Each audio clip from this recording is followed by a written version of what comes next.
Okay mga kababayan, Chris Ulo po at welcome back po ulit dito sa ating YouTube channel. Meron po ulit tayong quick vlog mga kababayan.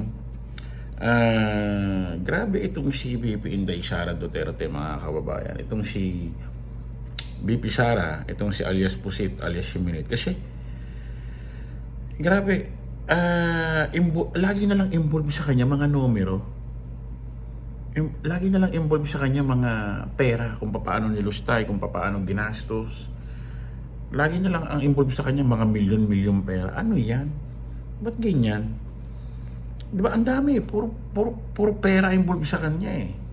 Masasabi ba natin coincidence ito? Masasabi ba natin invento ito? Gawa-gawa. Isipin nyo mga kababayan, simulan natin doon sa bilyong-bilyong pera na nasayang dahil doon sa Nutriban.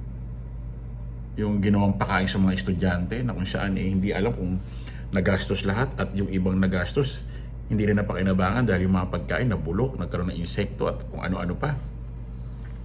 At yung pinakasikat na 125 million confidential fund na naubos daw ng 11 araw.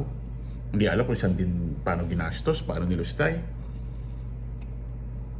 At yung 1 milyon na kung saan umupa raw ng safe house 4 na araw, 1 milyon na agad. Ang dami.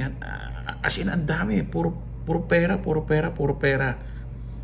Ano ang involved sa kanya? Tapos, may mga million budget na pang-renovate ng mga eskwelahan, upuan at kung ano-ano pa na kung saan, may tamang budget pero hindi mismo na-consume na target yung mismo kung ilang libo ang eskwelahan, mga upuan na po pwede ipagawa.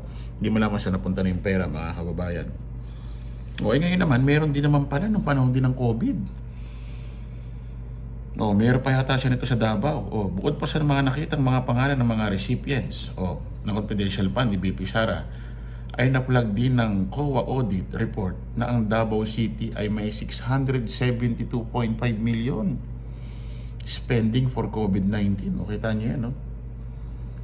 Meron pa lang siya sa Davao niya. Sabi ko nga, pag ito si Pamilya Nograles ay nanalo sa Davao, pati Vice President, pati yung